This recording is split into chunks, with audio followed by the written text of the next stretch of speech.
Good morning po sa bawat isa. Ayan. Praise God. So we put our hope and trust only on the Lord. Amen. Napakaganda po ng awitin na inawit natin kanina. And it's good to be here again. Let us all stand, we will pray. Heavenly Father, we would just like to honor and thank you for what you have done and for what you are about to do for this service. For we strongly believe, God, that you have brought each and every one for a greater purpose. And we don't want to miss that purpose of being here. Father, I pray and declare, and even those who are watching on live stream today, I pray, God, that they will be receiving a word and that word will bring transformation from inside and it will eventually manifest outside. Holy Spirit, you are free to move in the lives of every individual that is in this place. Let the message will accomplish its purpose this very morning. We thank you. We love you in Jesus' name. Amen and amen and amen and amen. Sige po, makakaupo na po tayo. Praise God. And I believe that God is doing something great in our nation. May ginagawa po si Lord sa ating bansa. So the role of the church is very vital in this movement that God has already started doing it in the Philippines. Now, especially this coming election. Kasi tandaan natin, malaki po ang role ng simbahan sa pagbabago ng ating bansang Pilipinas. At meron din naman pong role ang mga government officials because they will be the one who will taking the lead to the city, to the province, and even to our nation. But most of all, it is the Almighty God who is in control. So, there are many prophecies na makikita natin, just like Benny Hinn, meron siyang prophecy that there will be a great transition at yung ibabalik yung golden age o yung masaganang Pilipinas. That God will going to do something great in the Philippines. Yan po yung prophecy ni Benny Hinn. At isa rin po sa mga matagal ng pinrapisi na 1500 pa by the name Nostradamus. So kung naririnig niyo po yan, no? So pinrapisahan niya yung edad, kung sino siya na magiging presidente ngayong Year of the Tiger. So why I'm sharing this? Because the church, we as the church, must understand the times. Kailangan alam natin kung anong nangyayari spiritually, economically, sa kalagayan ng ating bansa at sa kalagayan mismo ng bawat simbahan. The church is not the building, the church is us. The church is the called out one, diba? The body of Christ, at tayo yan. Kaya mga kapatid, if God is doing something, we need to do something in connection to what God is already doing. So kung may ginagawa po si Lord, sa atin, mga kapatid, sa ating bansa, dapat alam din natin na kung may ginagawa si Lord sa ating bansa, dapat may ginagawa din tayo as a church. Because I believe, Jesus did not came here as a politician. He came here as a gospel preacher, as a kingdom builder. Kaya hindi ko naman sinasabi na walang magagawa ang mga gobyerno natin. Meron po silang malaking role, na vital role for the nation transformation. But the church, ang role ng simbahan ay higit na mas mahalaga kaysa doon sa role nila. Parehas po yan, pero mas mahalaga. So, makikita po natin, if we will not going to strengthen, if we will not going to strengthen and develop what God has called us to do and what God has called us to be, so we cannot participate on what God is doing. So alam ko po mga kapatid, sa buhay po natin, meron po tayong dapat i-strengthen, meron po tayong dapat i-develop bilang mga mananampalataya. Sometimes, we want to achieve greater things in our lives but we are not yet ready. Gusto nating makamtan at makamit, maranasan ang isang bagay pero hindi tayo handa. Sino ang pinagpapala? Sino ang pinag-grow ni Lord? Sino ang minumultiply ng Panginoon? Yun yung mga handa. Kaya ang tanong ngayon, handa ka ba? Kung hindi, this message will be helping you how to develop and how to prepare yourselves for the next How many years? For the next coming years of your life, so that you will be receiving the mighty move and mighty blessing and favor that will come from the Lord. So, sabi na, parating naririnig ko ito kay Bishop Oriel and always rings at my ear. Yung, if you don't know the basic, you will be sick. If you don't know the basic, you will be sick. Then, sabi ko, totoo nga naman. Pag hindi mo alam ang basic, mananatili kang may karamdaman, mananatili ka sa iyong kalalagayan. If you don't know the basic and you do not still do it, you will stay sick. Kasi yung malaman natin yung basic pero hindi naman natin ginawa, wala namang mangyayari sa buhay natin. We will stay sick. Tama? But if we know the basic and we do it little by little, we will not stay sick. We will recover. Amen? Kaya ito po yung mahalaga sa atin ngayon na ang kahalagaan po ng basic. Going back to basic will strengthen your foundation. Okay? Going back to basic will going to strengthen your foundation. Kasi po, kapag merong isang malaking gusali at hindi po malakas ang kanyang foundation, hindi matatag, hindi malaki yung kanyang mga poste, pwede pong napakaganda niyan, pero guguho lang po yun.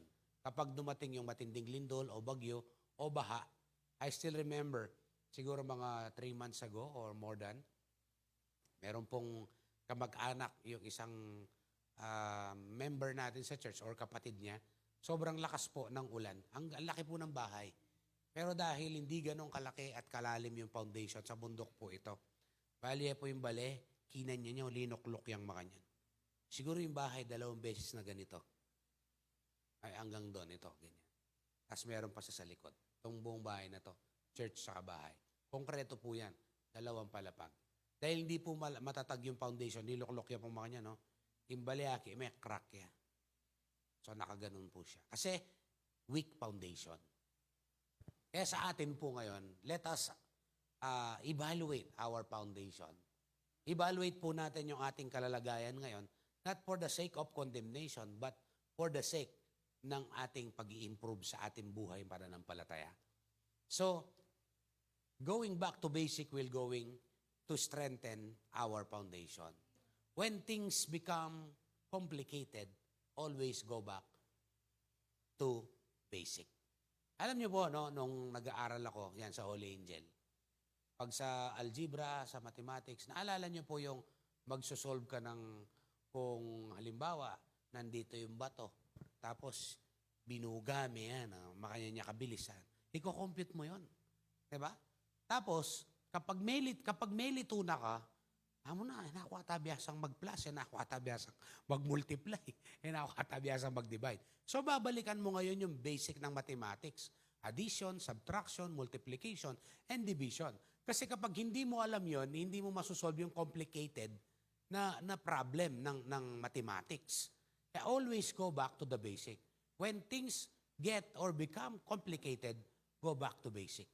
Ganun po yun. Sa buhay natin na mga mananampalataya, hindi po lahat ng panahon ay nandoon po tayo doon sa sitwasyon na payapa, na sitwasyon na comfort kasi wala pong breakthrough at walang growth when you will going to stay on your comfort zone. There will never be a growth, there will never be a breakthrough when you are on your comfort zone because miracle happens when you go out to your comfort zone. Tandaan po natin yan. Kaya sometimes our life become complicated because that is God's way for us to move to the next level. And sometimes, kapag mali yung pananaw ng tao, mali yung kanyang galaw at mali yung kanyang resulta ng buhay niya. Kaya ngayon po mga kapatid, I want to speak to the title, Back to Basic. Okay? Back to Basic. Di ba parang sa buhay ng tao, kapag nakalimutan mo na yung basic, di ba, yung hindi ka kumain, manghihina ka. Hindi ka natulog ng maayos, maliliw ka. Hihina resistensya mo. Basic yan. Hindi ka maliligo, di ba, meron kang anointing. Di ba? Hindi anointing, anointing. Tama? Tama po ba? So basic po yan. Kakain ka, maliligo ka, matutulog ka, mag-aaral ka. No, basic po yun. Pero kapag hindi natin ginawa yon, may mag-a-arise na problem. Ganon din po sa ating spiritual life. Ito pong pag-uusapan natin ngayon, what I'm about to preach, it's basics. That's why it's on the title, Back to Basic. So if you are doing it, then continue doing it. If you are not yet doing it, then do it effectively. Okay? So makikita po natin, no, parang sa isang tao, meron po siyang basic needs. Kapag yung basic needs na yon, hindi na ibibigay sa kanya, for example, yung food, yung kailangan na hindi lang basta pagkain, kundi masustansyang pagkain. Tama po? Kasi pwedeng yung bata, pakainin mo na lang siya ng junk food, may pagkain naman. Pero later on, ngayon masaya siya. Nasasarapan siya ngayon. Pero hindi magiging healthy yung life niya kapag junk food parati ang pinapakain sa kanya. Okay? Kaya kainin siya, kailangan may tamang tulog, may bahay, may protection, 'di ba? May shelter. So ganoon din po sa atin. So yung hindi lang tayo dapat kumakain kundi yung masustansyang pagkain. Tapos kapag lumaki na siya, kailangan din niya ng mag-aral. Kasi para hindi lang ma-develop yung kanyang physicality, kailangan ma-develop din yung kanyang mentality at yung social, 'di ba? Yung pakikipagsalamuha sa iba na hindi lang parati siya ang bida kay nanay at tatay. Hindi siya marunong tumanggap ng pagkatalo, pagkakamali. Kasi pag naglalaro sila ni daddy, ni mami niya, natatalo yung nanay at tatay niya. Siyempre para maging masaya siya. Pero dun sa school, hindi yung ganon. Tama ba? So, yun yung kailangan ng ordinaryong bata. At ganon din sa ordinaryong tao. Kung tapos ka ng magtrabaho o mag-aral, trabaho naman. Diba? Papalitan mo lang yung school dun sa trabaho. Yun yung basic kasi. Tama po ba? Ganon din sa atin bilang mga mananampalataya. Kapag hindi strengthen, intact, develop itong basic na ito, tapos we are doing things, ginagawa natin yung mga bagay na sabihin na natin medyo complicated and advanced, so we should go back to the basic. Kasi kapag nalilito ka na, you are lost and you don't know how to do it, let's go back to the basic. Because the basic is our compass how to start again. Yun yung magbibigay sa atin ng compass, yung compass that gives direction where we are in right now, because basic will going to strengthen and basic will always be the right start when you are going to do things, especially in the ministry. Kasi hindi po pwedeng,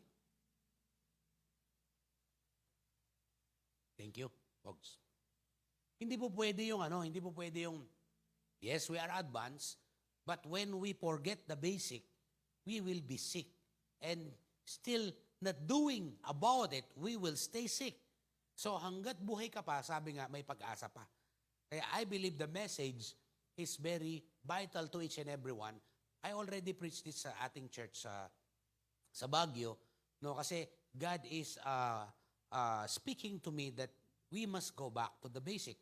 So ano yung unang gagawin natin na dapat tingnan natin at balikan natin? Number 1, let us go back to our devotion.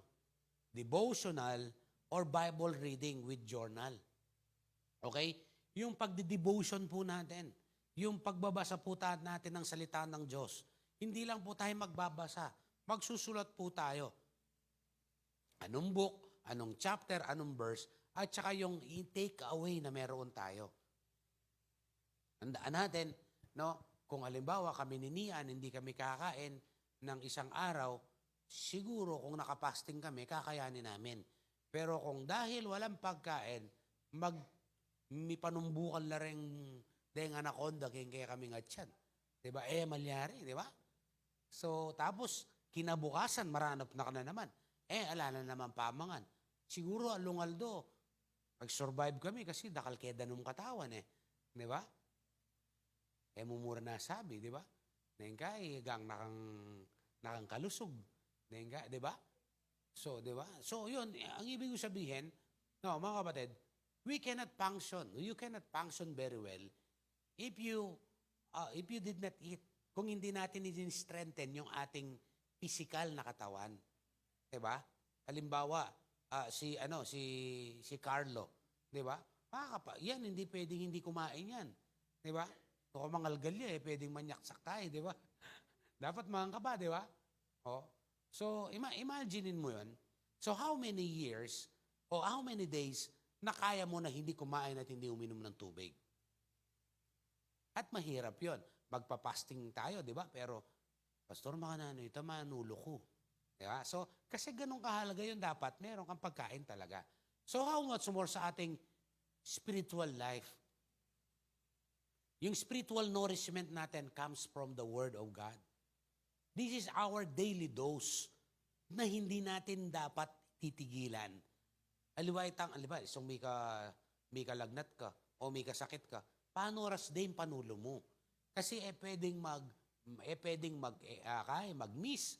May itang continuation na nitang antibiotic, dapat tuloy-tuloy banta matehitang bacteria or virus na atyo ka rin. So, ganun din, di ba? O, minom na ka panulo. O, may nga na ka. Baya ka minom panulo, mga kapan Mas ka rin panulo nga rin. Pata, maklak ka. Di ba kayo sabihan na rin mato? Di ba? Maklak ka. Pata, may bakakin. O mangalgal ka lamang kin, mas ka rin. So, kung ganun kahalaga, yung gamot na yon at yung pagtitake ng food na may nagpapaalala sa atin, the more na dapat pahalagaan din natin yung ating spiritual nourishment. Kaya sometimes yung buhay natin, weak when it comes to temptation, when it comes to the lie of the enemy, hindi natin ma-overcome, hindi natin mapaglabanan dahil weak tayo spiritually. Because we do not take the spiritual nourishment regularly, which is the Word of God. Alam niyo po, sabi ng Hebrews chapter 4, verse 12, for the Word of God is alive and active. Yung salita po ng Diyos ay buhay. Diba? At aktibo. Ibig sabihin po niyan, may na-accomplish kasi buhay. Yan po yung salita ng Diyos. Meron nga pong translation sa Tagalog. Diba? Ang buhay na salita ng Diyos. Buhay na salitang Diyos. Na salita ng Diyos. Diba? So, makikita natin, Hebrews chapter 4, verse 12, God's word is alive and active, sharper than any double-edged sword. It penetrates even to the dividing soul and spirit, joints and marrow. It judges the thoughts and the attitudes of the heart. So ganun po makapangyarihan at ang kayang i-accomplish ng salita ng Diyos. So sharper than any double-edged sword. Di ba yung kutsilyo mo kimbale, pangiling sibuyas, o nung ating gangkay, di ba? Tampana ba ka pangutod kay, di ba? Tanaman, maragulareto. So metong yatan lano nita, di ba? O nang ini, double-edged sword. Kaya tayo libuta din talnanan, magkabilayin kay, intaram no. So makantaya, lalarawan na ng Bible nung makananoy kabisa at nung makananoy kabagsik yung salita na ng Ginoo. It penetrates even to the dividing soul and spirit. So ganun katindi, tumatagos hanggang sa bulalo. Okay? Tumatagos hanggang buto, hanggang dun sa marrow, hanggang dun sa bulalo. Di ba yung ginagawang bulalo yun, yung mahirap ko yata tuloy. Yung bilog na buto, di ba? Tapos merong ano doon, merong utak, di ba? Utak ng buto. Yun yung ibig sabihin, no? Ganong katindi yung salita ng Diyos. Ganong ka-powerful. So ibig sabihin pala, kapag nakakarinig tayo ng salita ng Diyos, powerful ang salita ng Diyos, bakit walang talab sa'yo? Hello? Ibig sabihin, walang problema sa salita ng Diyos. May problema sa kondisyon ng puso natin. Sabi dito, it judges the thoughts and the attitudes of the heart. Kasi yung heart natin hindi nakikita ng tao. It is God. Now, who can sees our heart? Ang Diyos ang nakakakita at nakakaalam ng tunay na kalagayan natin. Just like right now, God knows what you are and who you are inside. What people sees is your outside appearance at yung pwede nating sabihin ay hindi yun yung talagang tayo. Kasi who you are is not on what you say, but on what is inside of you. And it will eventually manifest at lalabas kasi manikal hanapin kay Kapampangan. Nanikal ka, luntot-lunto mo rin. So, itong salita ng Diyos, ito po yung tutulong sa atin para makita natin kung sino tayo at kapag lumabas yung worst part of our life, don't be discouraged. God allow yung mga ganong bagay para maitama natin. Kaya may mga sitwasyon sa buhay natin na mahirap, so let us use the Word of God. We will be using the Word of God because the Word of God is alive and active. It will going to accomplish much in our life. Yung salita ng Diyos, yan din yung love letter ni Lord sa atin. Imagine, kakantayin mo yung I love you, Lord, tapos hindi mo binabasa yung love letter niya sa'yo. Kasi ang alam ko, yung taong minamahal mo, excited ka na basahin yung text, yung comment niya dun sa pinost mo, kahit ang daming nag-comment, iba pa rin dating ang comment ng taong mahal mo at pinahahalagaan mo. Tama ba si Pastor? Hanggang dakal nenye kaya kang regalo. Hanggang pang eyaman kamalan, eyaman mal. Pero, oling specialitan tao, ane kaya lagagay ka. No kornitang kaya keni. Hinugse kaya, ano? Hinugse miya. Kaya pa pinicture eh. Di ba yung mga ganon? Popost mo pa yun sa my day mo. Samantalang mas meron namang nagbigay sa'yo na mas higit pa doon. Pero dahil importante yung tao na yon, importante rin yung mga bagay na bigay niya. Ganon din sa atin. Kapag special si Lord sa'yo, everything na patungkol sa Diyos, everything na sitwasyon na binigay niya sa atin, we will be loving it. Even though sometimes, mga trials yan, mga challenges, alam natin na ang salita ng Diyos ang magbibigay tapang at magbibigay katagumpayan sa atin. Tingnan nyo, even Jesus, during the time that He is sleeping in the boat at nagkaroon ng malakas na hangin o bagyo na tila bagay lulubog na ang kanilang ang bangka. Tapos ginising siya. Sabi niya, Jesus, hindi mo ba alam? Sabi niya, nalulubog na tayo.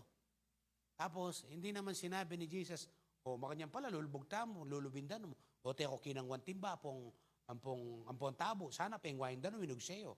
Hindi. Anong ginawa ni Jesus? He speak a word. Pinatigil po niya yung bagyo. Pinatigil niya yung wind. At tumigil po. Kaya yung salita ng Diyos is alive and active. If you have that kind of situation in your life, use the Word of God because it can accomplish greater things, not just in their time, but even in our time. Because the God that we serve, the God that we worship, is the same yesterday, today, and forever. If He was able to do miracles in the old times, He can still do it now because He never changed. Hindi po nagbabago ang Panginoon.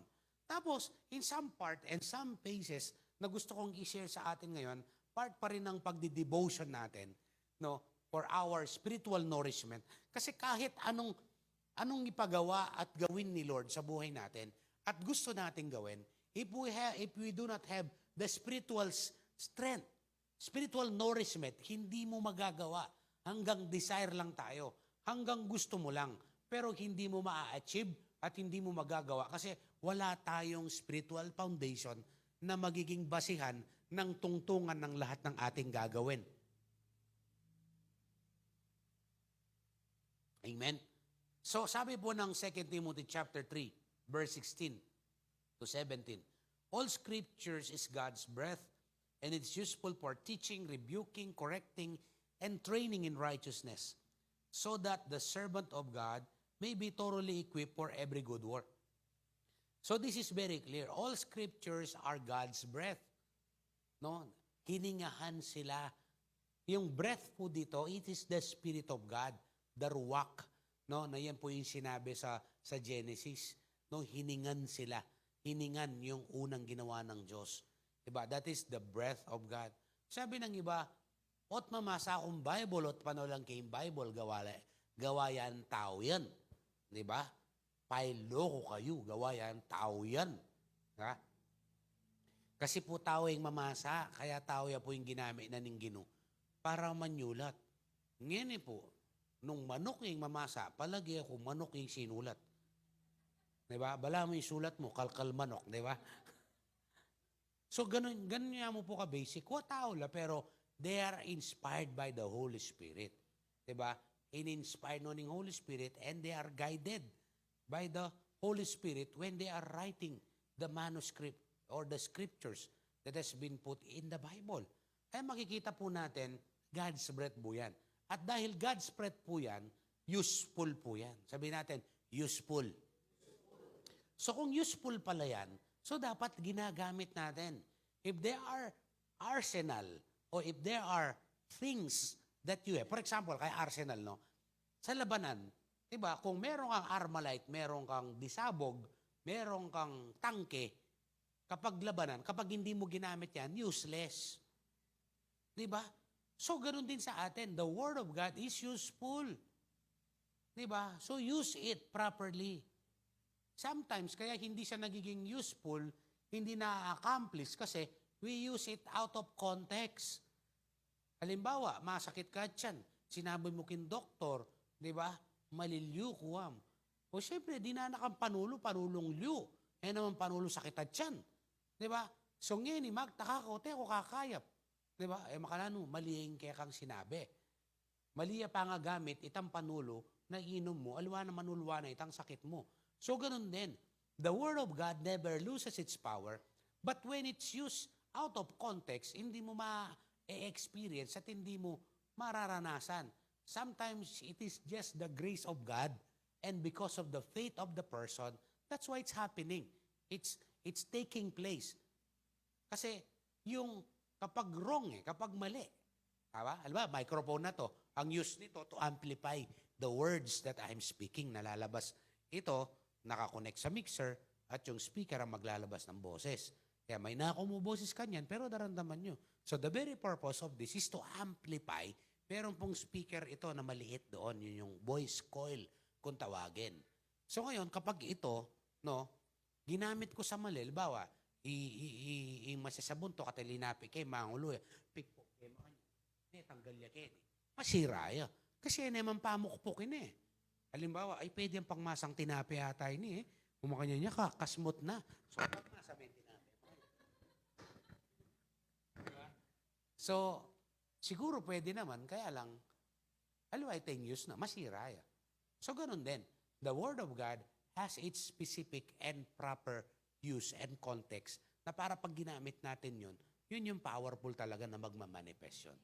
Hindi ko naman sinasabing hindi magmamanifest kapag out of... Sometimes, it's because of the grace of God, it will always happen.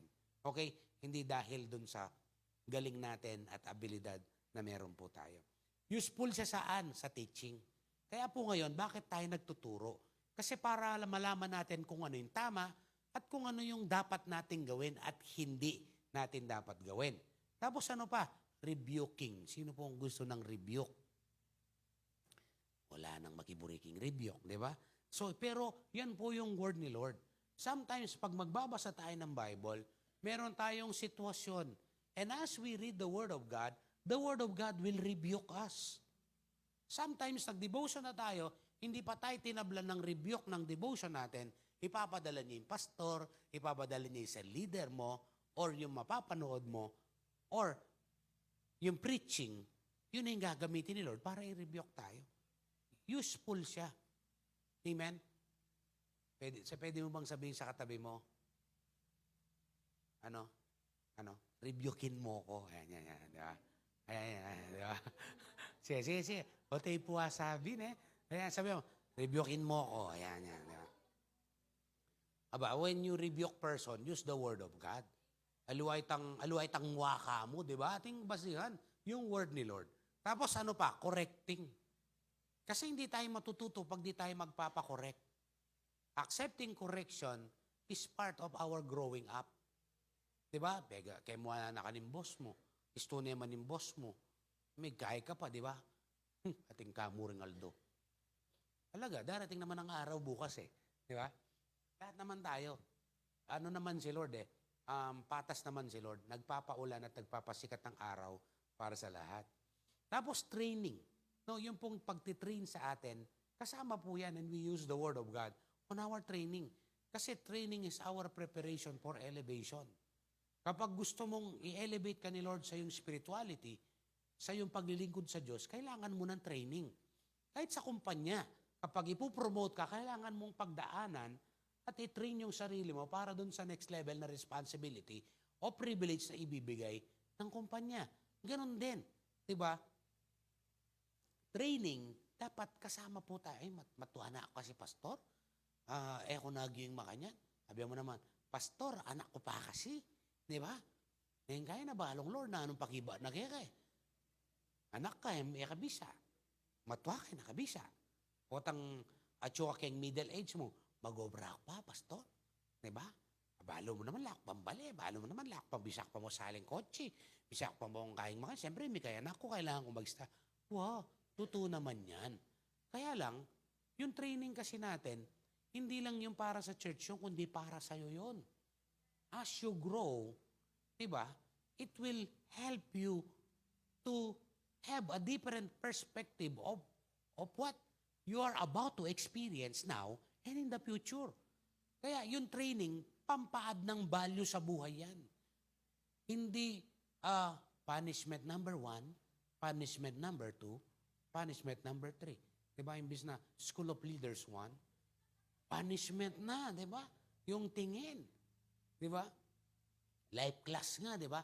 Pag life class, diba pinag-uusapan ng buhay doon? Buhay pa tayo eh. Tama? So, kailangan i-submit po natin yung sarili natin sa training. At yung training po na yan, ang purpose nun, so that we will going to live a life that is pleasing to the eyes of God. Not just to please people. If pleasing people will cause us to offend the holy and righteous God, don't please people, please God. Pero meron naman tayong gagawin na mapiplease si Lord at mapiplease din yung tao. Pero kapag yung pagpiplease sa tao, hindi na nakakabigay lugod kay Lord at hindi na natutuwa si Lord, itigil mo yun. Dapat mas importante na matuwa at ma-please natin ang Panginoon. So anong magiging basihan natin?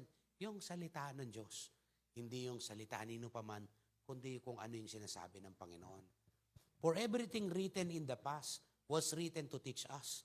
Yan ang sabi ng Romans chapter 5 o 15 verse 4. So that through the endurance taught in the scriptures and encouragement they provide, we might have hope. So, let us devote the time to study the Word of God. No?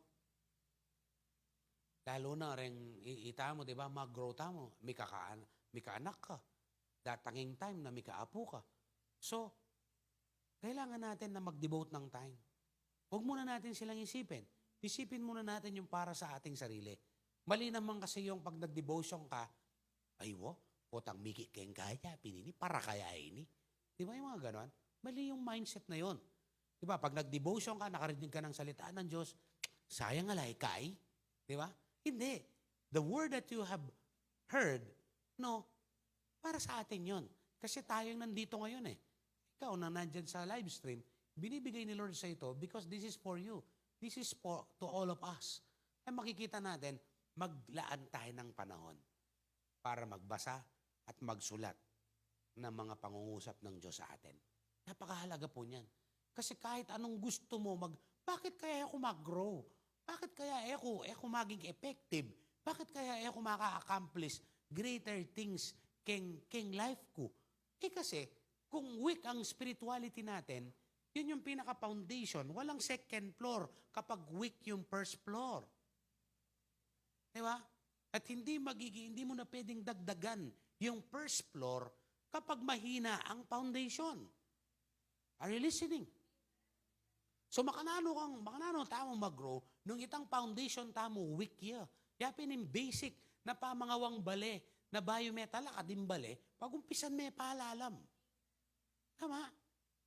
Naintindihan niyo po yung sabihin? Naintindihan niyo po? Kaya yun po yung word ni Lord. Okay? Di ba may kasabihan, 1 apple a day will keep the doctors away. So ganun din po yun, no? 1 devotion a day will keep Satan away. Isang devotion mo, isang apple mo, ilalayo ka raw sa doktor.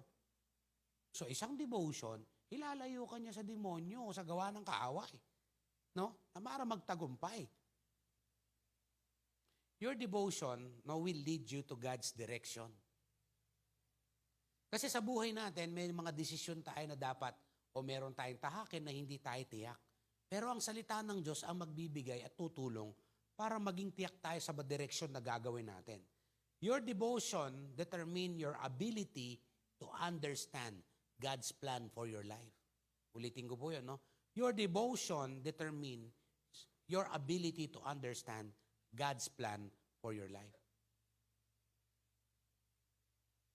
Kasi po, pag nagdi-devotion, nagbabasa po tayo ng Bible, nagsusulat tayo ng mga take-away natin or revelation natin galing sa Panginoon, mas lalo po nating naintindihan yung plano ng Diyos sa buhay natin. Kasi sa totoo lang, may mga plano ang ibang tao sa atin. Kung ikaw yung anak, may plano ang nanay mo sa'yo. May plano tatay mo. May plano yung mga ibang tao sa'yo. Pero ano ba yung plano ng Diyos? So we can understand God, your devotion will determine your ability to understand God's plan for your life. Number 2, yung una po yun, no, yung devotion natin. Babalik po tayo sa basic. Kasi pag hindi po na-intact ito sa atin, kahit anong gawin mo, you will not feel accomplished, you will feel, you will be frustrated. Kasi hindi pala intact ito eh. Diba? Halimbawa, mengopya, niya mag-aral ka kayong math. Kabiyasang mag-multiply, kabiyasang mag-minus, kabiyasang mag-divide. Diba? So ngayon, kapag nasa college ka na, mga mote ka. Tama. Mga mote ka. Ganon din sa buhay natin, mga kapatid. If the basic are not properly in place, so we will not be established.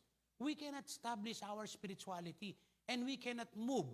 Halimbawa, sa testing ng kaya nga grade 1, grade 2, grade 3. Kasi kapag hindi ka pumasa doon, may kang electric fan, kami biyasang, may ang electric fan ni mamo, di ba? O kaya may ang pintura, di ba?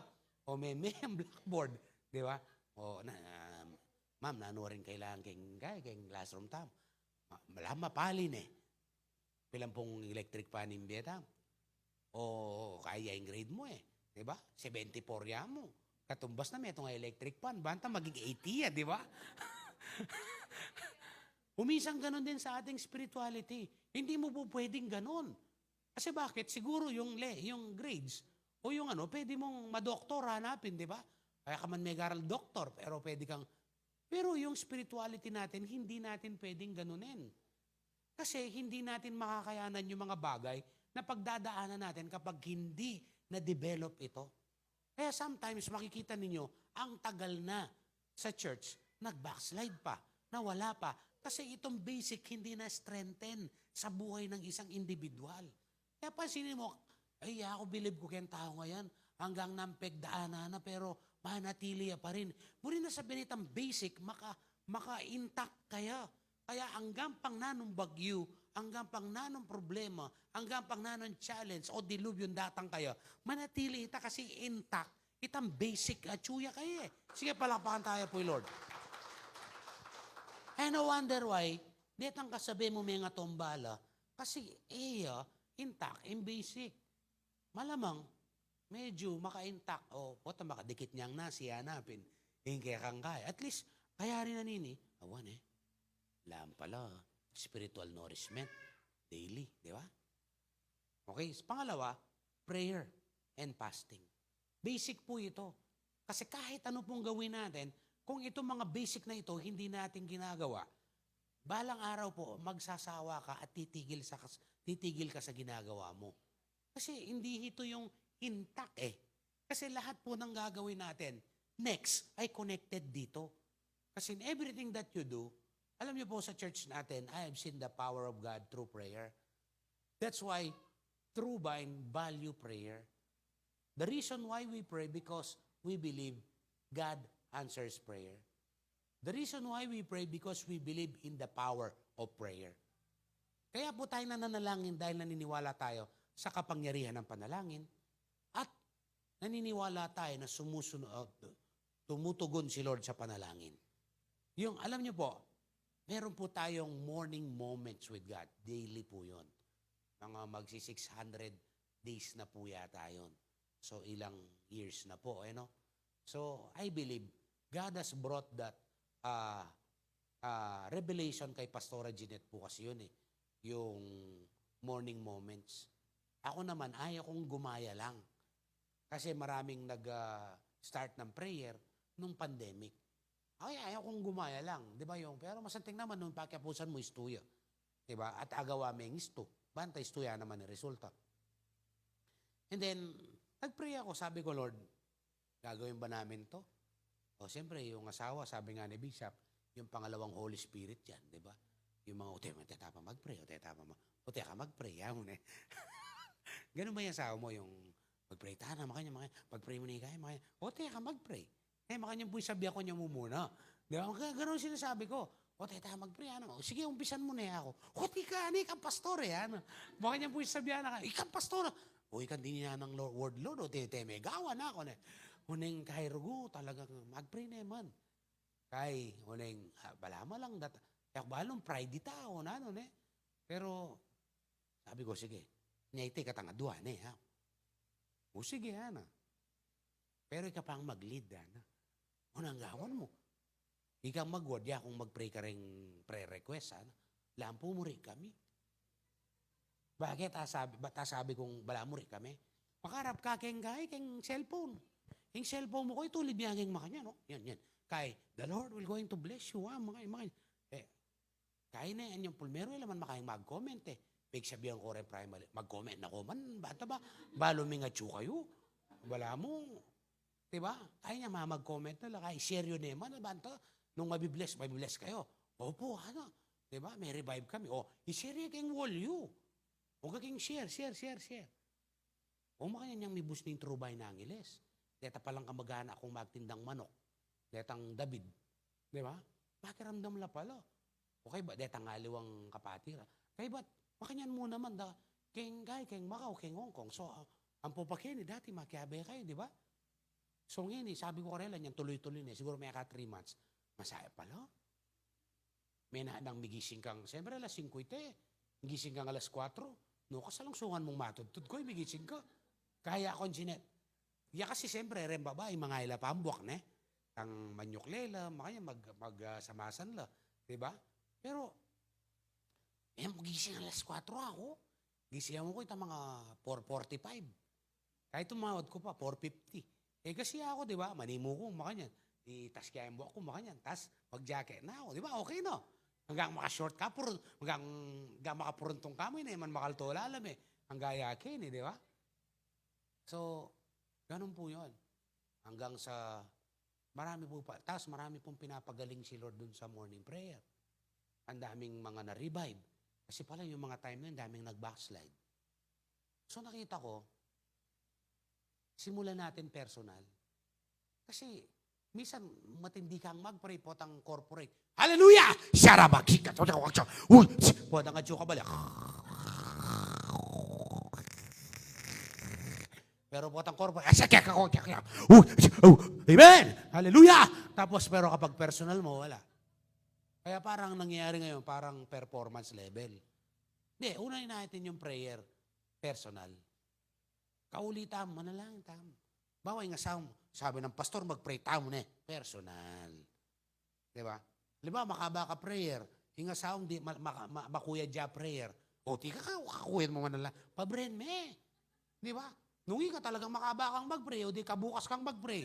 Yung asawa mo, mababa. Pabren me ka rin. Yung importante ka resulta Alam mo si Jabez, napaka-liit, napaka-short, loaded and powerful at direct yung prayer niya. Pero dininig siya ni Lord. Pero luha naman tang Lord, balo mo naman ng gana-gana. Amen. Ay luha naman ta. Specific dapat. Diba? Specific. Diba? Malaman niya, tapos direct. Ganun ang prayer ni Jabez Diba? Specific, loaded, and direct. Luha itang payakapakaba, may ba? Mo naman nabulada si Lord Diba? Ginong mama kalulo. O yan, nayakalulo ka. Diba? Ayun, panalangin mo diba?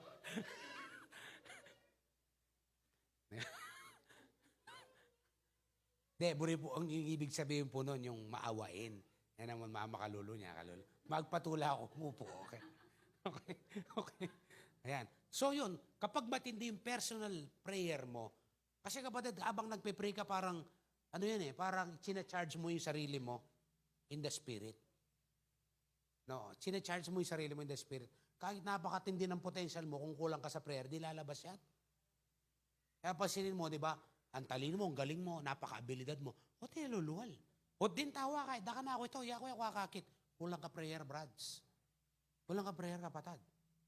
Oh, when you pray, God will going to give you a new power. And the potential that is inside of you will just eventually come out. Hanggang nesanting yung cellphone mo, nung low bat siya, may apakinabangan eh. Di ba? Hanggang nakasanting king kilob, king potential mo, lumwal yan. Kasi low bat ka, brads. Low bat tayo eh. Di ba? Ay, sige, kami. Sa tingin yung cellphone mo, leko niya mo, low bat. Di ba potang, parati naka-low bat? Tamo na eh. Kaya kaluguran mo kayo, para niya low bat yung cellphone na. Kasi sira na pala baterya. Di ba? So, ganoon din sa atin. Kapag low bat tayo, paano tayo magagamit ni Lord? Low bat. Di ba? May Kristiyano bang low bat? Ay mo nilalawin ka tayo po to. Makando ka po, di ba? Di ba? So, kapag matindi yung prayer life natin, personal prayer natin, kasi yung prayer kasi, we will not manipulate God. Kasi iba pag pray, bala mag-pray na lang po, pag nagpipray na lang tayo, pag meron tayong gustong baguhin, meron tayong gustong gawin, hindi. Yung nagpipray tayo kasi gusto nating i-touch yung heart ni Lord. Diba? Hindi na Panginoon Panginoon na Di ba? Pasin namin yung prayer mo. Lord, burik makanini. Lord, burik makanyan. Lord, makanini makanyan. Tapa yata pray na, Lord, nanong buri mo para ka na ako. Di ba? Kita buritangan Nakatangkasak lo, Pacquiao. Pacquiawan nga di ba? Tang burita mo, tang kaya katamo nga. Hindi mo ngayon makanyan. Yak makanyan ko rin dati. Pero may pasawa ako kasi lang malalyari. Nasabi ko, Lord, naning buri mo. Kembe ako. Kasi, hanapin yung Bible, nung manyad ka kang tatang mo, yung tatang mo, nung matino yung tatang mo, nakamandinan na lakdan na. Nakamandinan kahi. Nakamandinan na ubingan na manyad kang mansanas, di na nakaubingan. At pong makanya na pengare. Siguro itang ubingan na pikne.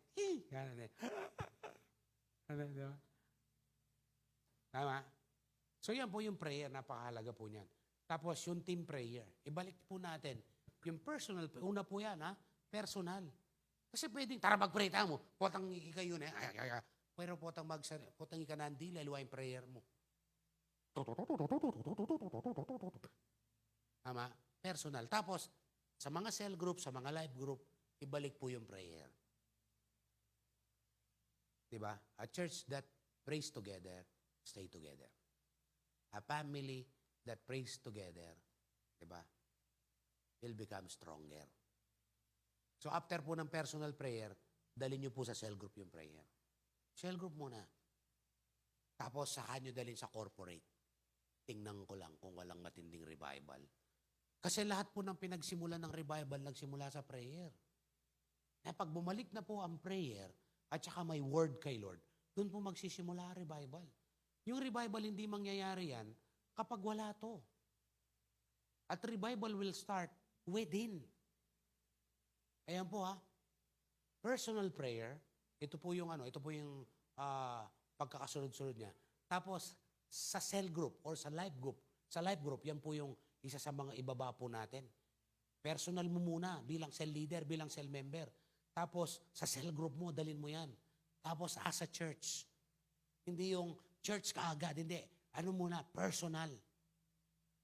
Kaya pag nag-aapoy, yung mga malilit na apoy, nagsama-sama sa maliit na lugar, ulit sa pamamagitan ng cell group, tapos magsasama sa church, hindi na maliit na apoy yun.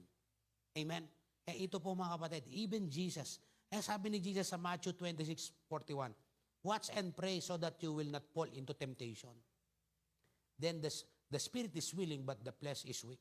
So, watch and pray so that you will not fall into temptation. Kasi maraming temptation talaga Bawa, nagsiserve ka kay Lord.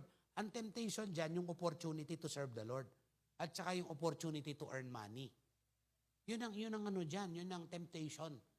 Yung temptation naman sa lalaki, kung may asawa ka na, pagpapadala ang demonyo na sa palagay mo, sa mata mo, sa natural eyes, much better than what you have today.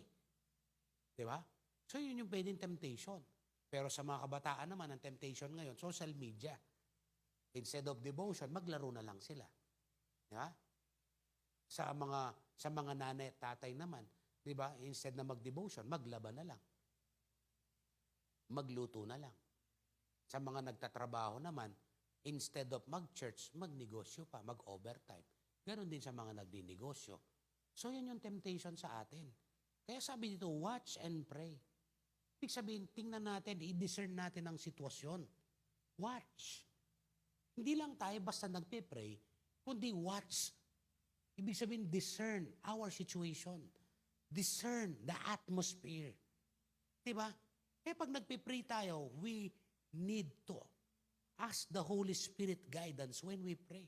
Kaya nga merong prayer with understanding. Ibig sabihin yan, yung prayer na naiintindihan mo, English, Kapampangan, Tagalog, merong prayer in the Spirit, yun yung speaking in tongues that the enemy cannot understand.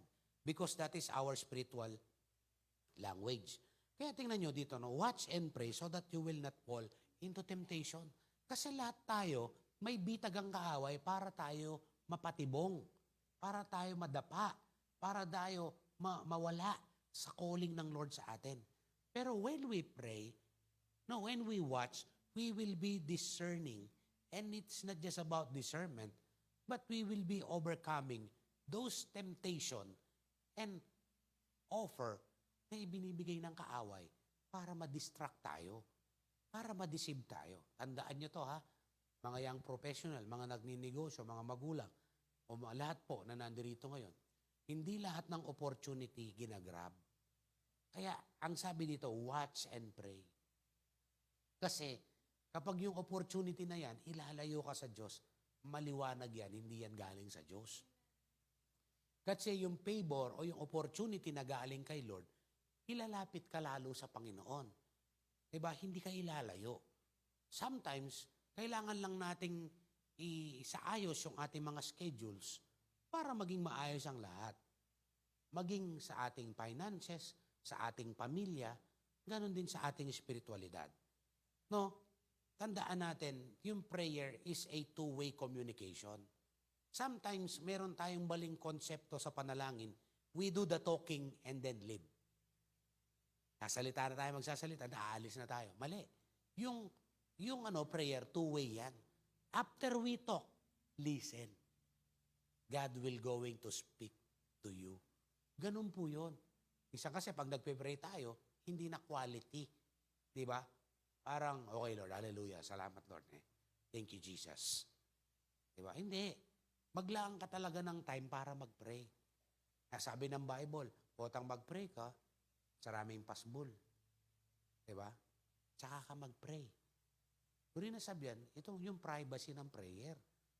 Diba? Yung privacy na hindi ka hindi ka maistorbo ng iba. I heard this story from our pastor, Daddy Paul. Si Paul Yonggitchu. I don't know if I remember it right. Yung tumatawag yung presidente, tapos dahil nagpe-pray siya, hindi niya kagad sinagot. Hindi niya in-entertain kasi nagpe-pray siya. Imagine, no?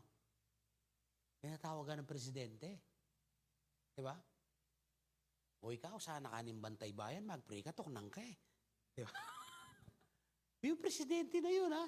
Pero nagpe-pray siya. Hindi siya nagpa-istorbo. Tama? O hindi pa yung matindi. Mag-pray ka din, tangi Shopee. Diba? Bubusina na. Tit, tit, tit, tit, tit, tit.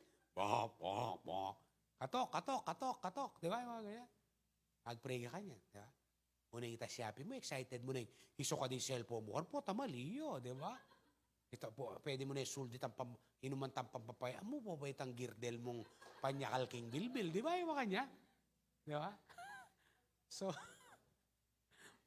balo ng pastor, ha? So, yun po, no? Yun po si Paul. Kaya ganun katindi yung church nila. Kahit patay na po siya, yung legacy niya andon. Imagine, si Paul Yonggitchu po, yan po yung largest church in the world. No, diyan po sa Korea. Alam niyo po, meron siyang, na-inspire ako sa life niya, habang pinakikinggan ko yung kanyang podcast. Meron siyang Millionaires Club. At alam niyo po, every year meron po silang convention. Yung last kong napakinggan sa akin, matagal na. 10,000 po yung mga Millionaires Club. Member ng Millionaires Club nila. Kaya sabi ko, one day merong TBCH Millionaires Club. Oo. Di ba? Kaya kung 999,999, kulang niya ang pesos. Di ba? Di na nakang-Carlo, banta mo, maging 1 million. Yeah, so, imagine, no? Imagine, Koy, Apulo Lalibo, milyonaryo lang. Kaya ganun katindi. Hindi namang naging ganun kaagad yun eh. Ito pa kwento niya, nung nagpe-pray po sila. Tapos, oras na. Yung pastor eh.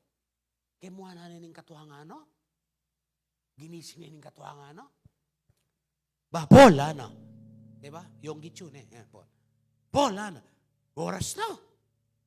Wari kang, ating prayer niya ini. Ika pa mo pastor, Bilay ko, O takalingwang ko, Paul yung gitsyo po yun sorry, Kasi tang storya kin Johnny ni prayer. Bilay ko, O tanyang kay sarili ko, tuturo na ako, chuketa prayer. O makapanudtod dya pa kan. Makapadyama ya pa kan, tsaka kay. So ito, kukwento niya hindi naman siya ganun katindi sa prayer. Kumbaga, may level na breakthrough na siyang napagdaanan. Kaya maaaring hindi ka matindi ngayon, pero yung consistency na ginagawa natin, yun yung magpapatindi sa'yo. Let's go back to basic. Let's go to prayer. Kasi minsan pag may problema tayo, nag-iisip na kagad tayo ng solusyon. Diba? Kaya yung solusyon pa naman natin, manutang tambing. Ito to, di ba? Tama ba si pastor o... Di ba? Minsan ganun lang agad At inang lumal, at kagaling kaya katamang photographic memory. Di ba? Nakatangkar kalakalaguran, pero ating lagyo na lumual. Di ba? Ito to, di ba? Ikay, Nung pwede ikay. O, di ba? Kaya ganun tayo, yung solution natin kaagad ganun. Pero kapag nandun tayo sa sitwasyon, lumuhod tayo. Di ba kapag ni-reveal na yung mind natin, ikay, ausang kepen, cellphone na yung kakasunod ka nito. Balo mo kasi, ating kong pagdaanan ngayon Pero makanyan. Nya nung kay, makanyan, liwas mo na ako, makanyan. Di ba? So when you are in need, you always go to the phone instead of getting to the throne. Sa trono ng Diyos, lumuhod tayo doon. Namburin mo, tingkang utang, o biyan ng Lord alang utang. Diba? Ako ganun ang prinsipyo ko Sabi ko, Lord, nung habihan na naman, Lord, ot pamili, kaya o di, itang timing lang, Lord. Diba? Pero masakit tayo, tang buring-buring mo niya. Tang buring-buring mo, ngayon na, Lord. Diba mo kanyan? O nga pa time tuturuan na nakatamo pa lang, Lord. Diba? Kaya kapag pinilit me, it's your bill. Pero kapag God's timing, God's bill yun. God's will, God's bill. Man's will, man's bill. Okay? Ibig sabihin, God's bill kapag God's will. Si Lord na magbabayad. Pero kapag man's will, man's bill. Ikaw magbabayad nun. Tama? Okay? Dati po na ako kahilig kayong malan, kayong sapat, parati ko sasali. Diba? Unahin kayo, siyempre, nung talasawa na ka, tinakanganak. Kalingon mo na yung sarili mo Diba? Pero sabi ko, Lord, ikaw na ang bahala. Mag-preach ko na ako, o di lupa kong gusgusin, Lord, o di kang may pakarin. Ako na naman kanyan. Mga nano ko sabihan mahayap ko, nung alang kaya pang king mag-umpisa kanita, awan ako. Oy, Lord, dyan naman Diba? May kailangan tipunan. May nipon na yung Lord. O may nipon na yung tao. Kaya ba't ipuan na yung Lord, diba? Hello? Diba, sarap nun no? Diba yung Lord, hallelujah. Diba? Antimuhining, dati pa yung harap kaya ini. O kabira-birating memi. O. Sabi na rin nga, magpastor na ako ata. Go back to basic, di ba? Siyempre, tinuwaring pastore mag-pray. At tinuwaring pastore mag-devotion. Kanya yung pa mag-devotion, pa mag-pray. Preparation niya yan. At saka, alim mo naman, huling pastor kanya, bless na ka Lord Diba? Huling, gagawan tama yung pagawa ng Lord. Prayer can change situation. Prayer can break every chain. Nakita po natin yan. Si Paul and Silas, Nakatanikalan, makakaya. Pero niya mag-pray la, binrake ng Lord to. Diba, retang pasbol kay sukulan, kay selda. Binrake ng Lord, mag-pray la. Kaya kung sitwasyon mo, bala maka-bandage ka ngayon, mag-pray ka. Diba? Yung kahirapan, no, spirit yan. Kaya ipag-pray mo na mawasak yung spirit ng kahirapan. Saka yung katamaran. Diba? Kasi buta, pag-rebuke mo na yung pag-rebuke yung spirito ng kahirapan. Yung katamaran may re-rebuke. Diba? Lumayas ka, spirito ng kahirapan. Matutod na ka man. Diba? Mali. May ako na yung spirito ng kahirapan, yung katamaran, may ako. Manatili kang mahirap. Diba? Kaya yung practical balance ng teaching natin dapat. Tapos, alam niyo po ba yung fasting? Kaya ibalik po natin yan. Alam niyo po yung church natin, nagpa-fasting po tayo. Oh. Kasi yung fasting is an act of abstaining for food or habits that you want to stop for a certain period of time. Now, for physical or spiritual purposes. Yung iba, di ba? Halimbawa, kami di Daphne, pag-fasting kami ngayon. Kasi bisa kayong mag-diet. Di ba? No, kami ng pangarap yan. Di ba? Pero masahin na yan, Sakit na. So, pag nagpa-fasting tayo, physical, physical benefits yun. Talagang may health benefits talaga. Pero, kapag nagpa-fasting tayo, meron tayong spiritual purposes. Okay? Hindi lang naman sa pagkain yung fasting may adik ka kay cellphone, may adik ka kay Netflix, may adik ka kay kape, may adik ka kay soft drinks. Na ano ba na yung bagay na mag-control na kaya ka, i-stop me. Kaya pinimpasting mo ito. Diba? So, ganun din. Halimbawa, bakit saan na ako makapanagkas ko po? O mag-fasting ko. Diba? Kung sabihin na nakamanagkas. Ba, kasi saan na ako sisindi ko po, miminom ko po. O mag-fasting ka rin. Diba?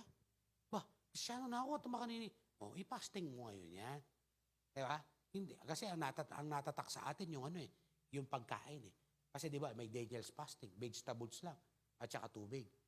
Kasi yung panahon nila Daniel, ganun Kaya sinubukan sila, sabi niya, 10 days, mo kaya pakanan. Mo kaya pakanan, kaya tang manyaman na lechon, kaya tang manyaman na kaldereta, mo kaya pakanan na adobong malangi. Di ba yun ang makanya? Mo kaya pakanan. Kaya mo kaya kami, gulay, Kaya mo kaya kami, labong. Ang makanya, di ba? Kung kaya, apo saluyot. Di ba makanya mo yung sinabi do? Okay, but after 10 days, lawin nyo nung mga sikang kami o mga ina kami. Bali, after 10 days, masanting labalot. Kaya ba tanyang mayari na itang training da? Inarap doking ngari. Da 10 times better lang kaya sa karengaliwa. Kaya yung spiritual food mo, may pagpalit. Keng food at entertainment na offer na ningyato. Kaya tingnan nyo, yung nag-fasting sila, yung Daniel's fasting, naging 10 times better sila. Kaya if you want to be 10 times better, mag-fasting po tayo, mag-pray po tayo, tsaka tayo mag-fasting. May natututunan po ba tayo? Okay, number 3. Sharing life together. Una, devotion, with journal. Tapos, yung prayer and fasting. Tapos, itong sharing life together. Big sabihin po, ito po yung cell group. Ito po yung church life. Hindi yan dapat mawala sa'yo ang cell group. Kasi nga, pansinin mo, i-evaluate mo yung buhay mo. Anya nga ka mag-cell group, sisimbakan balang Domingo, pamurin enough. Masigang itang sinabi ng pastor, pinalis ng pastor. Pero kapag wala kang spiritual cell group, wala kang small group or life group, na po pwede mong pagsabihan, na po pwede kang pagsabihan, na po pwede mong ikwento. Kasi Sunday mo naman pwedeng ikwento yung sitwasyon mo Baloy po, makanimilyari ka na. Siguro ating testimony time. Pero not every time naman nating makanto. Kaya yung sharing life together, alam niyo po, sa Book of Acts, kaya ang church matindi ang growth, dahil po, they share life together from house to house. Kaya po, balikan po natin yan. Sabi ng Hebrews chapter 10, verse 24 to 25, let us think of ways to motivate one another to acts of love and good works. Ayan pag nagkikita-kita po tayo, mga kapatid, let us think to motivate one another.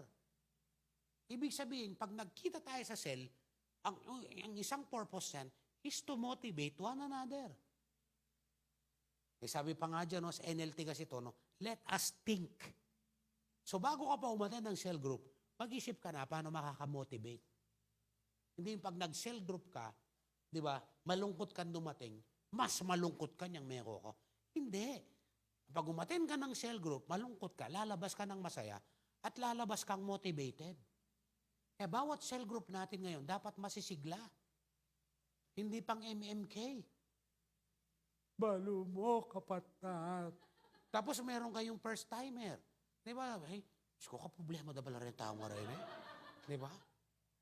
Nung patuloy kong magkabe ka rin eh, maging makanini ko be. No way. Di ba? Kaya alam niyo po mga kapatid, meron tayong tinatawag na PID. Personal Intentional Discipleship. Kung meron kang problema at may bigat na pinagdadaanan, may cell leader ka, doon ka magpa one-to-one. Yung mabibigat na problema, huwag mong dalhin sa cell group.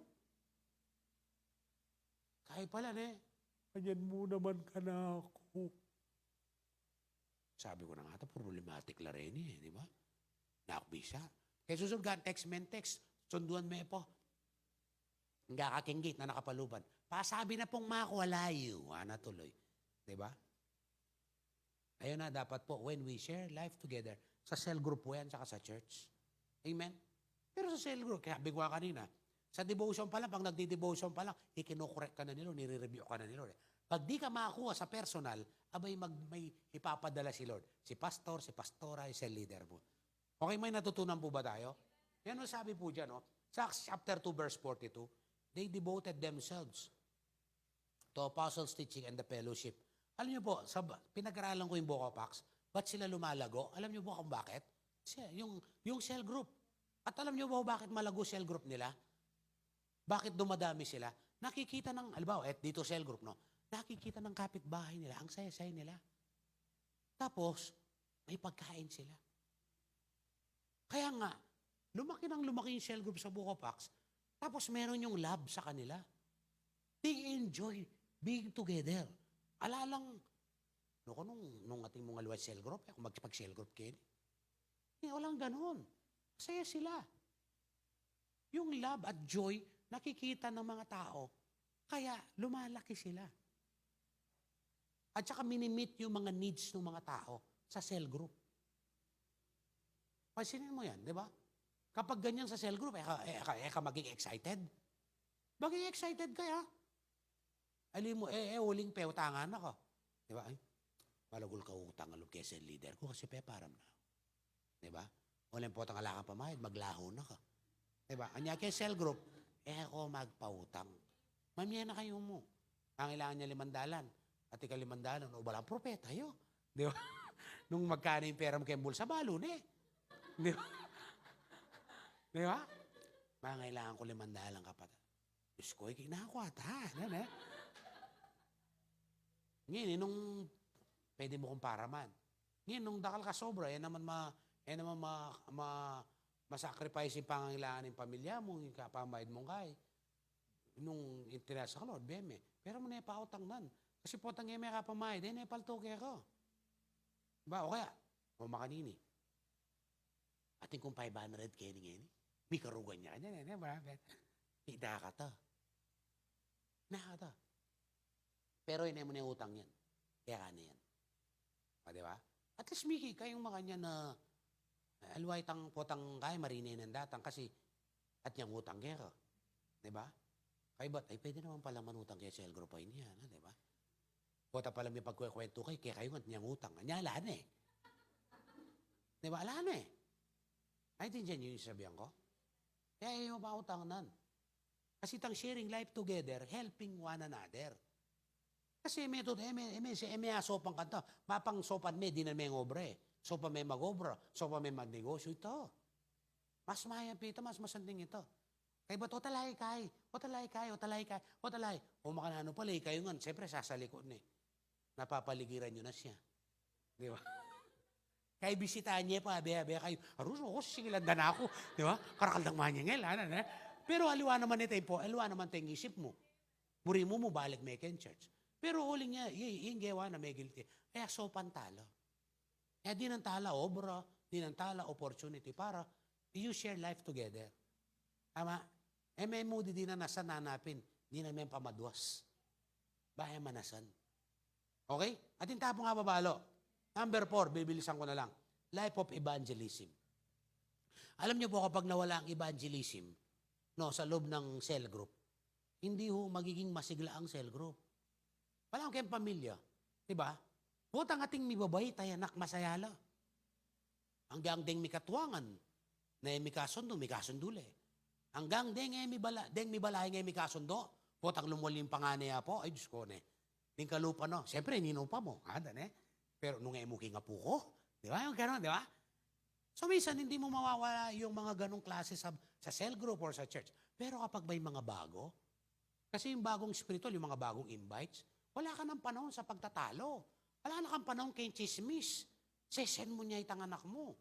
Di ba? Tingnan yung mga magbalahin na hindi magkasundo. Sabi ko nga, potang atino nga po, kalingwanda na ito. Nuko nung mo kay nga po, kaya kung taking birthday yan. Di ba yung ganyan? Nuko nung mo kay nga po, kaya kung taking... Nagigets po ibig ko sabihin. Pero then spiritually, sa cell group, nagiging masigla at nawawala yung mga distraction ng kaaway kapag may bago. Kaya sa loob ng cell group, dapat may evangelism. Sa personal na buhay natin, dapat may evangelism.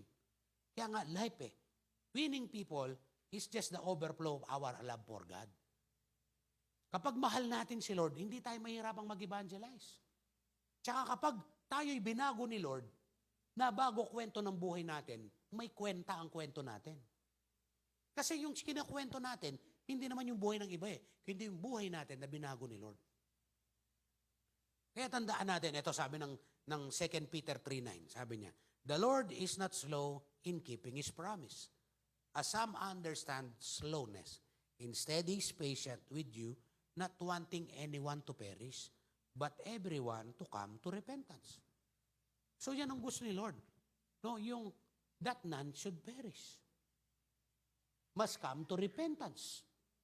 So sa loob ng cell group natin, ang nagbibigay sigla, of course si Lord, pero yung mga bago. Kaya pansinin mo, kapag sa cell group wala nang bago, di ba? Masaya kayo for a short period of time. Pero nung kaya mo, balang kaya na mo, di ba? Biyaya na ng Lord talaga Leming kalelem. Di ba? Leme, kamalinaw Leme. Nengkay nga kaya mo na mo yung piblas na. Nuko tayo makaterno. Bigsalamin niya pero kapag may bago ka, wala ka ng panahon para tingnan yun. Di ba? Are you listening? Atin tapo nga atin tamo nga ababalong yung message sa very practical niya po pero yan pong kailangan tayo Dito mga kapatid, hindi tayo mag-win kasi sinabihan tayo mag-win. Kasi, ito yung puso ng Diyos. Every cell group must evangelize as a team. Every person that is won for Christ must be a soul winner. Amen? Ayan po, no? The heart of God that none should perish. Si Evan Roberts, kilala niyo po yan, narinig ko po yung kwento ni Evan Roberts kay Daddy Paul. Ang prayer po niya, make me a stumbling block to the gates of hell. Yan po prayer niya. Maging malaking balakid si Evan Roberts dun sa pintuan ng impyerno. Hindi para pumunta ng impyerno. Hindi. Bawat papunta dun sa impyerno, haharangan niya. Ganun po itong batang Evan Roberts na to. Okay? Ito pa, si John Knox. Yan po yung mga binabangkit ni Daddy Paul noon. Sino kaya mga yun? Ni-research ko po. Ayan, si John Knox, ito prayer niya. Give me Scotland or I die. Grabe, no? Bansa po yan. At alam niyo, si John Knox, matindi po yan. Kinakatakutan yung panalangin niya. Yan po, binigay ni Lord yung Scotland, nakakilala po yung Scotland sa Panginoon. Tayo, di ba? Kung yan, ginawa nila yan, di, kaya din naman nating ipanalangin yan, mga kapatid. Until the church die to its comfort, preference, wants, and desire, it will not be able to reach the community. Hanggat tapo mete, ketang desire tamo, ketang comfort tamo, tamo ko karon, tayo reach in community tamo. Amen. Winning is the job of every believer that Jesus is the only way. Kung tunay kang Kristiyano, automatic yan. Kaya questionable yung pagiging Kristiyano natin kung wala tayong appetite mag-win, kung wala tayong appetite na mag-evangelize, questionable po yan. Kasi kapag nabago tayo, yung pagbabago makikita sa atin at yung iba na yung mindset natin at iba na yung laman ng puso natin, yun ang lalabas sa bibig natin. Amen? Kaya winning should be intentional. Amen? Yung pag-win po natin intentional. Lahat po tayo dito may kaibigan. Amen? Sino ba dito yung walang kaibigan? Kailangan ko kaluguran, pastor. Siguro kang makasimango ka buong biye mo, di ba? Tingka pa mo rin kaluguran eh. Netang kalupa mong makasimangot. Di ba yung makanya, di ba? Hanggang nakangkay, di ba? At ikaw pa mo rin kaluguran. Di ba? So, ibig sabihin, simulan natin to pag-uwi natin, paglabas natin dito. Isipin mo na, ano kaya ang iwin ko, Lord? Di ba? Pag-pray mo na, Lord. Ano kaya ang dala kay cell group? O may padadala kayong church, dala may cell group. Mahingay mo culture shock. Di ba? Kasi di ba yung, kaya nga atin matahimik mo karne. Di ba? Mga ganyan mo eh. Di ba? At least kay cell group, maging familiar niya ka rin tao. Okay? Amen. At ko pa po bang kasabi kayo na eh? Ayan, number 5, life of faith and obedience. Bibilisan ko na lang po, no? Then mag-close na ako. Life of faith and obedience. Tingnan po natin yung buhay natin. Baka more on practicality of life na tayo. Kaya hindi na nakakakilos at nakakagalaw si Lord ng matindi. Kasi baka parang practical na lahat ang application na. Alam nyo, tama po yung maging practical tayo. Pero dapat hindi nawawala yung faith. Kasi yung faith, yun yung room for the Lord to move. Okay? Yun yung room for the Lord to move in our lives, on our situation. Kasi yung pananampalataya, kaya may obedience dyan, hindi mo pwedeng nananampalataya ka tapos iba yung ginagawa mo. Hindi naman pwedeng nananampalataya ka na hindi ka sumusunod. Hindi, yung life of faith, kasama dyan, obedience. Okay? Kaya mga kapatid, tingnan nyo yung faith mo. Baka mamaya, wala makanyang tana mo, ganito na lang ako. Hindi. Basic po yan. Di ba dati, nung unang Kristiyano ka, di ba, parate mo naririnig, God will provide. Di ba? God will help me. Alang imposible kang Lord. Balik natin yung ganong mga mindset natin. Balik natin yung mga ganong declaration natin. Hindi yung, kasi siyempre dapat maging practical tamo, maging makanyanta. Totoo yun. Pero kapag dapat may pinaniniwalaan ka na kung anong sinasabi ni Lord, yun ang panghawakan mo. Amen? Tapos susunod tayo. Okay? Last and final. No? Life of faith and obedience po yan, number 5. Number 6, being good stewards. Okay? Being good stewards and faithful, at saka faithfulness. Being good steward, at saka faithfulness. Alam niyo po, I will be closing on this. Luke chapter 16, verse 10. Whoever can be trusted with very little can also be trusted with much. And whoever is dishonest with very little will also be dishonest with much. Napansin niyo to? Nung una kang mananampalataya, hindi mo alam ang tithes. Hindi mo alam ang offering. Pero nung nag-encounter ka, tinat si Lord yung heart mo, ay, na-transform ang mind. Diba? Ay, ganun pala. Magbibigay pala ako ng 10% kay Lord. Ibabalik ko pala yon. Diba? Tapos mag-offering pala ako. Hindi lang yung kung anong gusto ko, kundi yung the best kasi yun ang expression ng value at ng love ko kay Lord. Kaya yan. Diba? Pag na-in love ka, lahat ng mahalaga sa'yo kaya mong ibigay. Tama? Sinong na-in love na dito? Diba? Hindi ka kuripot dahil sa taong mahal mo. Kaya ito, paalala po ni Lord sa atin ito mga kapatid. Maging good steward ka kung ano man ang meron ka. Sa paglilingkod mo kay Lord, galingan mo. Huwag ka munang maghangad ng next level kapag hindi mo ginagalingan kung anong meron ka. Sa finances mo, maging tapat ka sa pagbabalik mo ng tithes kasi yung tithes hindi sa'yo yan. Ibalik mo. Kaya nga sabi ng Bible, return to me and I will return to you. Giving is the decision out of how much we value the Lord in our lives. Amen. Ay mga kapatid, maging good steward ka. Minsan nagtatanong, faithful naman ako sa tithes ko eh. Nagbibigay naman ako ng tithes, nagbibigay naman ako ng offering. Bakit ganito pa rin ang buhay ko? Di ba? Maaring faithful ka, tama ba ang computation mo? Yung tithes, hindi ka o magdi-decide. Si Lord ang nag-decide na doon, 10%. Amen? Para sa Kanya yun. I would rather give my 10% and to put my 90% in danger. Kasi ano sabi ng Bible? Sabi ng Bible, I will protect. I will rebuke the devourer. Oh. Ngayon, yung 10%, ano mas malaki? 10 o 90? Pero ba't nalalakihan tayo sa 10? Na hindi natin kayang ibigay? Yung 90 nga, yung iniiwan ni Lord eh.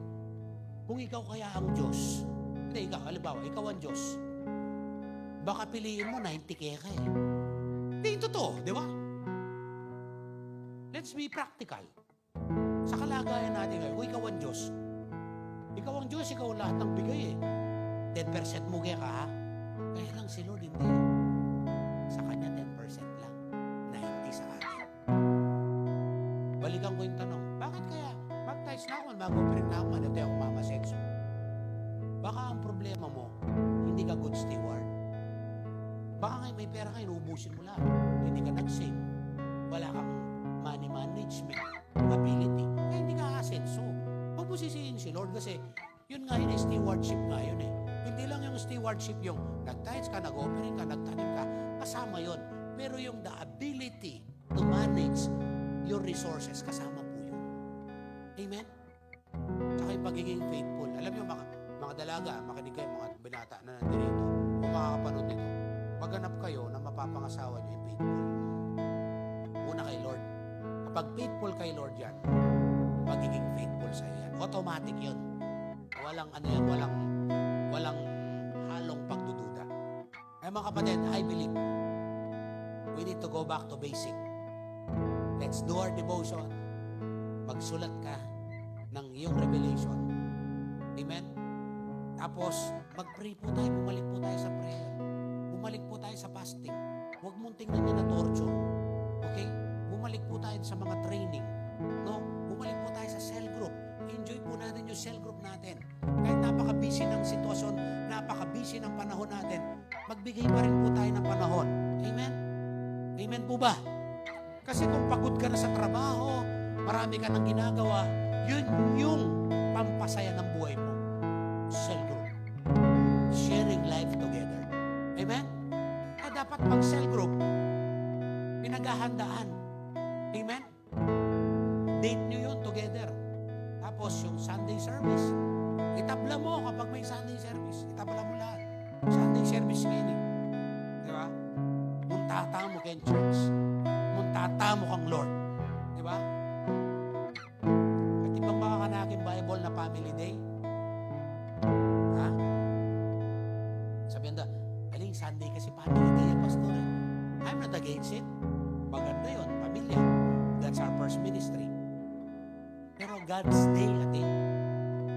Kaya bring your family sa church para yung God's day at maging makabuluhan yung family day. Okay? Kaya yung pag-evangelize natin, ibalik natin yan. Naalala niyo yung ano dito? Bago pinturahan to, meron dito eh. Changing lives. Di ba? Ano yung nakalagay? Ayan. Changing the world through our changing lives. Alam niyo ho, hindi ho aksidente na noon pa na isulat na yun. Kaya, yung buhay po natin na nabago, magkukos po ng pagbabago sa isang tao. At yung tao na yun, yung potential niya. Parang si Paul, isa lang naman siya na nawin na. Pero yung potential niya dami, ang laki. Natandaan natin, no? Changing the world through our changing lives. Ang ibig sabihin po niyan, evangelism. Na bago tayo, mag-share tayo. Masakit, mahirap, faith ang kailangan natin. At pagsunod. Noon nga, wala tayong sasakyan eh.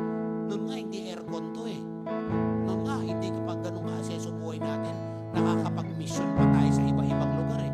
Alam niyo ba yung church natin, sinisend si Daddy Paul na kung saan-saan lugar para gamitin ng Panginoon. Kasi kala ko, Junior, pumunta pa ng Andayan. Di ba? Undeveloped pa pa yung Andayan. Kalugupaging Andayan, mangilabo na ka.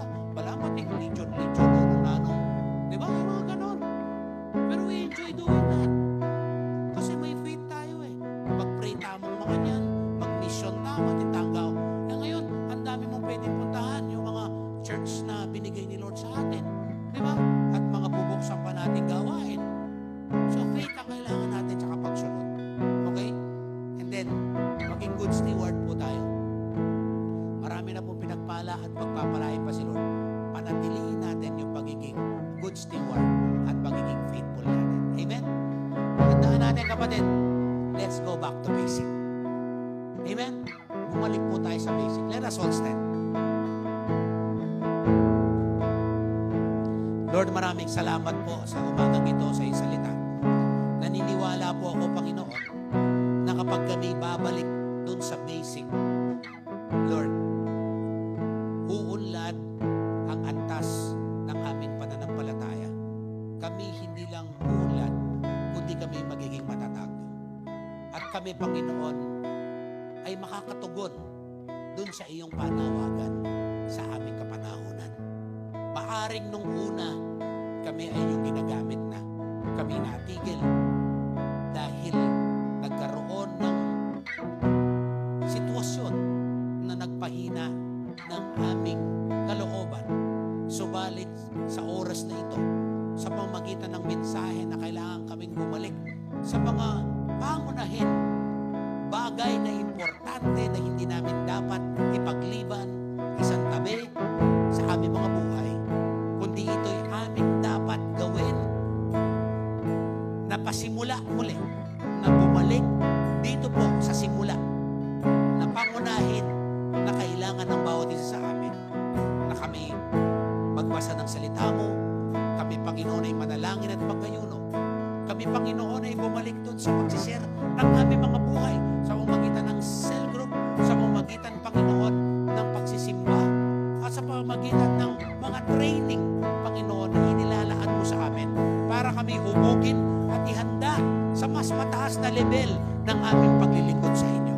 At ganun din, Panginoon, yung aming buhay na pang-ibanghelyo, dahil yun ang aming pangunahin na pagkatawag at pagkaligtas sa amin, na para din naman kami, Panginoon, ay maghikayat ng aming pamilya, kaibigan, na manggagawa, Panginoon, Lord God, na mai-train at mai-equip ang bawat isa po sa amin. At kami manatiling tapat at mapagkakatiwalaan sa ano pa bang mga bagay na ipinagkaloob mo sa amin na nasa aming kamay, Panginoon. Maraming salamat sa oportunidad na marinig namin ang mensahe. Ang dalangin namin, ito'y aming may sasagawa sa aming mga buhay. Ito pong aming dalangin sa